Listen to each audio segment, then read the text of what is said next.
سلام بچه ها، چطورین؟ خوش اومدین به یه ویدیو دیگه با من.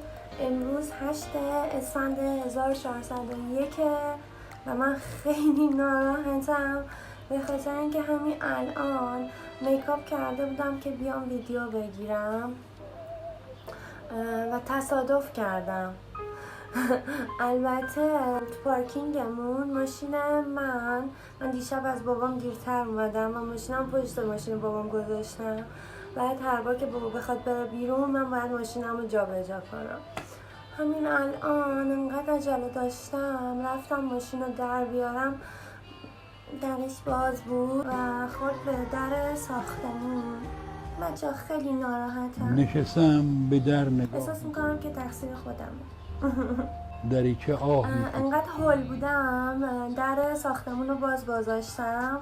باید برم الان در پارکینگ رو ببندم چون ریموتش تو ماشینه. من یه لحظه میرم پایین و من هر بار که میام ویدیو بگیرم بچه این آفتاب مستقیم میفته توی صورتم. البته من که اوکی ام الان، فقط نمیدونم چطور افتاده تصویرم. من رفتم در پارکینگ رو بستم و اومدم بالا. امروز به هیچ وجه نمیخوام ویدیوم طولانی بشه. میخوام راجع به چند تا چیز صحبت کنم و سریع خدافظی کنم باهاتون. بچه‌ها من دیروز از ساعت 6:30 ویدیومو داخل یوتیوب گذاشتم که آپلود بشه. فکر میکنین ساعت چند آپلود شد؟ 3 hours later. Can you move it along? I'm all out of time cards. 6 hours later. 1:30 شب ویدیو من آپلود شد، یعنی 7 ساعت. من خیلی دیشب ناراحت بودم واسه این اتفاق. هی میرفتم چک میکردم ببینم آپلود شده یا نه، ولی خدا رو شکر که بازدید خوبی گرفت. من اصلا فکرشو نمیکردم که انقدر سریع بازدید بگیره. واسه اولین ویدیویی که احساس میکنم گذاشتم داخل یوتیوب اوکی بود.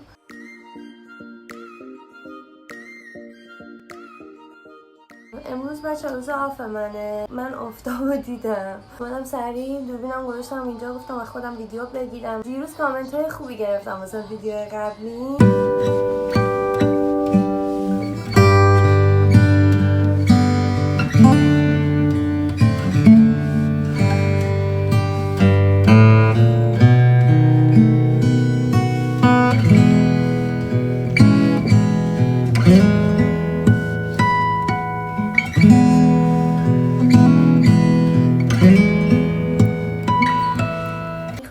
براتون تعریف کنم.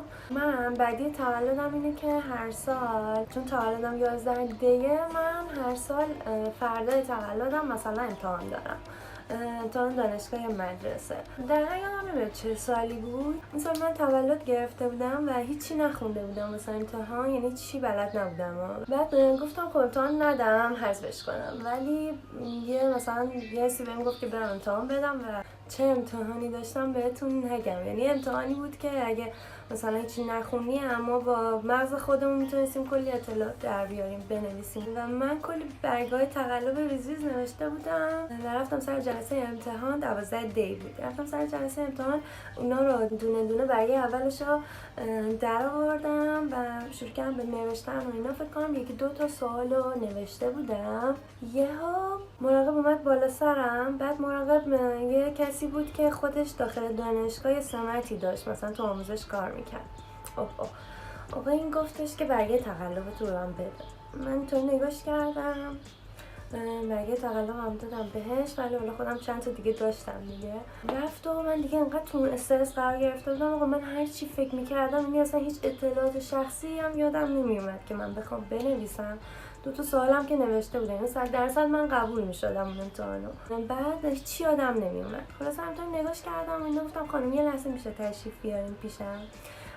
خانم اومد بالا سرم گفت بله و اینا. بهش گفتم که خانم میشه اجازه بدین که من از برگه تولدم ذره بنویسم؟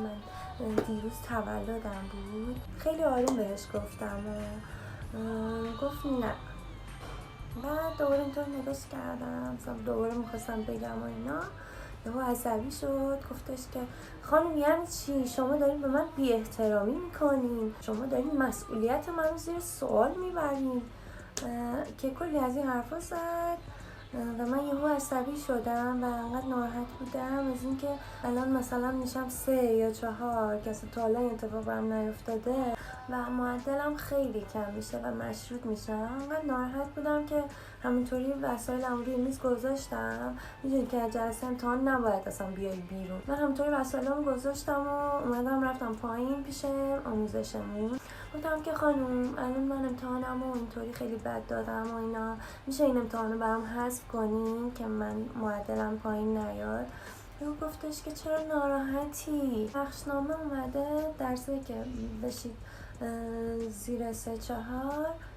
چقدر دستم میارم بالا نور بهتر میشه. من دستم اینجا نگرد. گفت خود به خود حذف میشه درسی که کم شدید.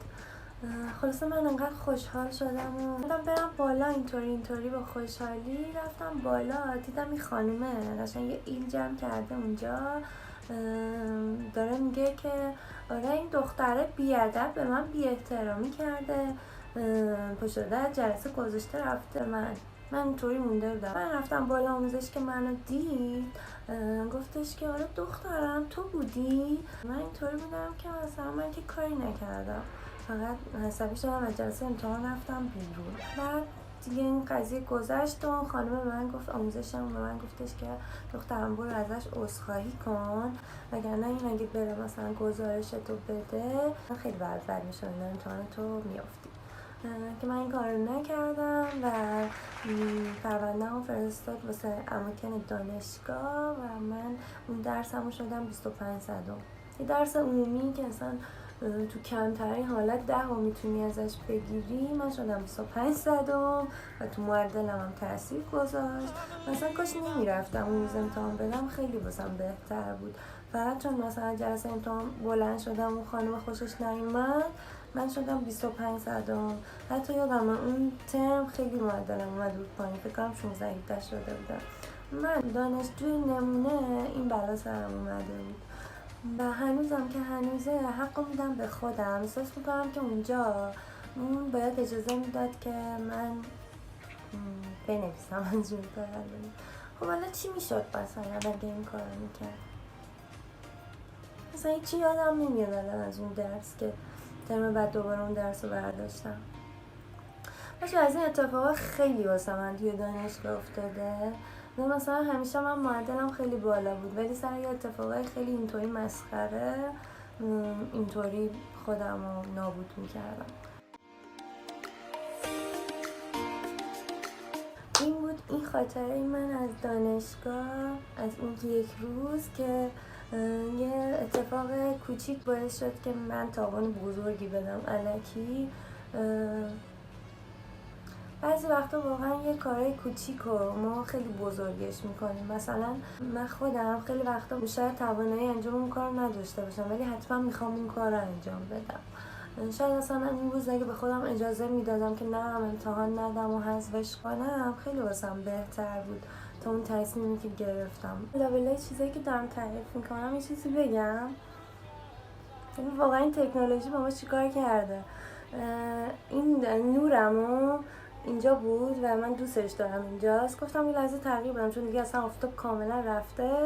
گفتم یه لحظه تغییرش بدم ببینم چطور میشه. آوردمش این ورتر و خب پاشم نیومد. میخواستم یه لحظه آندو بزنم. واقعا این تکنولوژی چیکار کرده؟ البته کاش میشد مثلا از این کاری خوشت نمیومد میتونستی بک بزنی، آندو بزنی برگرده به عقب. چقدر خوب میشد مثلا پاکن داشتیم. مثلا یه چیزی خوشمون نمیومد پاکن میزنیم یا آندو میزنیم برمیگشت به عقب. فوق‌العاده میشد. شما موافقین؟ بچه هم مرسی که تا اینجای ویدیو همراه من بودین. این دومین ویدیو من داخل یوتیوبه. انقدر که ویدیو قبلیم بازدید خوبی گرفت من سعی کردم که سری ویدیو بعدی رو براتون بگیرم. بچه این گله جدیدن به خونه ما اضافه شده و من خیلی دوستش دارم و من عاشقشم. اینو من ولنتاین هدیه گرفتم به همراه چند تا گل دیگه. ازش براتون ویدیو میگم بهتون نشون میدم. اینو من به خاطر شما گذاشتم اونجا که بکم خوشگل‌تر بشه. همین دیگه. امیدوارم از ویدیو من خوشتون اومده باشه. کلی دوستتون دارم، مراقب خودتون باشید. ماچ بهتون. بای.